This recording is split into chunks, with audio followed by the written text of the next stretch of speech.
Salam əskər.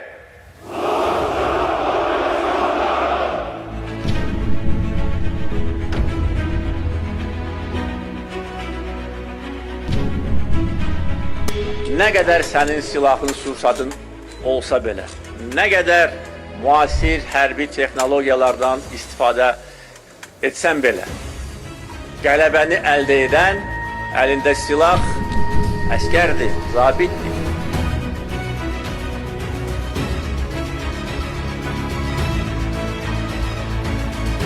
Sinəsini qabağa verərək, heç nədən qorxmayaraq, əlində bayraq, əlində silah, düşməni qovan da əskərdir, düşməni məhv edən də əskərdir.